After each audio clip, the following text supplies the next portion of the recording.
और मध्य प्रदेश के गुमनाम नायकों में एक नाम है जल पुरुष यानी कि मोहन नागर का, जिन्हें पद्म पुरस्कार मिलेगा। उनको ये सम्मान जल संरक्षण क्षेत्र में दिए जा रहे अपने अमूल्य योगदान के लिए मिल रहा है। उनसे खास बातचीत की स्वदेश न्यूज इनपुट एडिटर अजय निगम ने। पद्मश्री के नामों का ऐलान हो चुका है। मतलब इसमें 3 लोगों को पद्मश्री मिला है। हमारे साथ मोहन नागर जी हैं, हम उनसे ही बातचीत करते हैं कि सर आज बड़ा दिन है आपके लिए, और जब ये फ़ोन आया तो एक पहला मन में क्या विचार आया कि किस तरीके से इसको सेलिब्रेट किया जाए? बिल्कुल, आज माँ नर्मदा जी की जयंती है और हम मध्य प्रदेश जन अभियान परिषद के नेटवर्क के साथ में और माँ नर्मदा की सेवा में लगे थे। बावरी घाट जो नर्मदापुरम ज़िले का है, वहाँ पर नर्मदा जी की स्वच्छता कर रहे थे। उसी समय आप सब मित्रों के माध्यम से ये जानकारी प्राप्त हुई।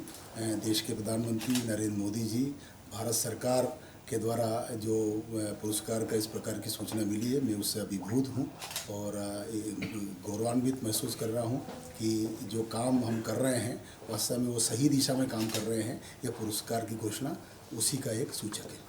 पर्यावरण और जल संरक्षण एक बड़ा मुद्दा भी है और कहना चाहिए ज़रूरत भी है। कहना चाहिए वर्तमान समय में जितना पर्यावरण बेटर होगा या हम लोगों के आने वाली पीढ़ियों के लिए भी ठीक होगा, जल संरक्षण होगा तो आने वाली पीढ़ियों को जल मिले। इसके लिए जो काम करने की और ज़रूरत है, क्योंकि अब देखिए जब एक सम्मान मिल जाता है उस काम का, मैंने तो लगता है कि और इसमें कुछ कमियां रह गई तो उसको और तेज़ी से किया जा सके। तो आगे अब क्या किस तरीके से इसको लेके चलेंगे? बिल्कुल, जिस प्रकार से हमारे देश के प्रधानमंत्री आदरणीय नरेंद्र मोदी जी और पानी को लेकर के, जल संरक्षण को लेकर के और कैच द रेन जो उन्होंने नारा दिया है उसको लेकर के सारे देश में समाज को जागरूक कर रहे हैं एक पेड़ माँ के नाम से। उसी प्रकार से मध्य प्रदेश में हमारे मध्य प्रदेश के यशस्वी मुख्यमंत्री डॉक्टर मोहन यादव जी और जल गंगा संवर्धन अभियान के माध्यम से एक बड़ा अभियान मध्य प्रदेश में जन भागीदारी से चला रहे हैं। उस अभियान में जुटने की आवश्यकता है, क्योंकि आपने जो कहा कि पानी वास्तव में आगे चल कर के एक बड़ी समस्या है, वहीं पर पर्यावरण प्रदूषण भी एक आगे चल कर के बड़ी समस्या बन रहा है, आज भी बन रहा है। और इसलिए उसका एकमात्र उपाय है कि वर्षा के जल को धरती के पेट में उतारना और धरती के ऊपर हरियाली करना। ये 2 काम हम सबको मिलकर के करना पड़ेगा और उसके लिए केवल एक सरकार या कोई एक संगठन या कोई व्यक्ति नहीं कर सकता। ये सारे समाज को मिलकर के इस अभियान को हमको आगे ले जाना पड़ेगा। और इसलिए मोदी जी ने जो आह्वान किया है कि एक पेड़ माँ के नाम, करोड़ों लोग और उस अभियान में जुटे हैं। हम वही जागृति उनके नेतृत्व में और मध्य प्रदेश के मुख्यमंत्री जी के नेतृत्व में इस अभियान को आगे बढ़ाएंगे। अभी तक बैतूल जिले में काम कर रहे थे। मुख्यमंत्री जी ने हमको जन अभियान परिषद के माध्यम से मध्य प्रदेश के 55,000 गाँव में काम करने का अवसर दिया है और इस अभियान को हम गाँव-गाँव तक ले जाएंगे।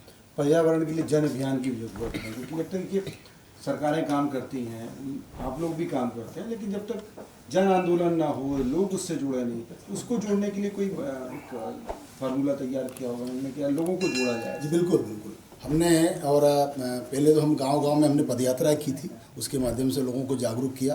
कार्यक्षेत्र एक जिला था, इसलिए हमने उस पर्याप्त समय हमारे पास में था, लेकिन अब कार्यक्षेत्र पूरा मध्य प्रदेश है और इसलिए हमने मुख्यमंत्री जी के साथ में उनके नेतृत्व में हमने एक अभियान प्रारंभ किया है, ग्रामोदय से अभ्युदय मध्य प्रदेश।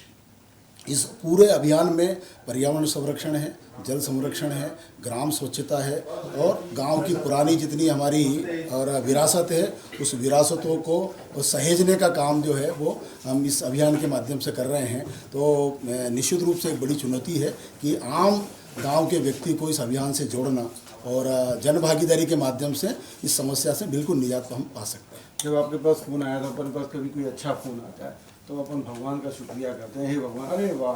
तो आपने सबसे पहले किसको याद किया? माँ नर्मदा जी की गोद में थे, तो माँ नर्मदा जी और ताप्ती जी के लिए काम करते हुए पूरे 3 दशक से हम सब लोग कर रहे हैं और सिर्फ गोदी में ही थे तो फिर किसी का नाम लेने की ज़रूरत नहीं थी। माँ के जल का आचमन किया और ईश्वर को धन्यवाद दिया, नरेंद्र मोदी जी का आभार माना, भारत सरकार को और धन्यवाद दिया कि उन्होंने समाज के साथ जो मिलकर के काम किया जाता है वास्तव में और उसका सुपरिणाम आता है।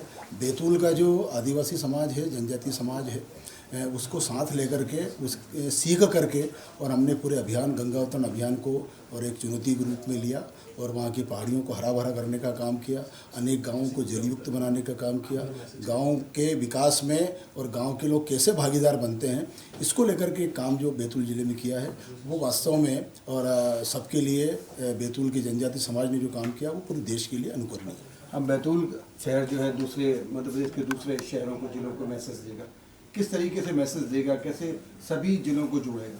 बिल्कुल, हम अपनी समस्या को स्वयं हल कर सकते हैं, सरकार उसमें सहभागी बन सकती है।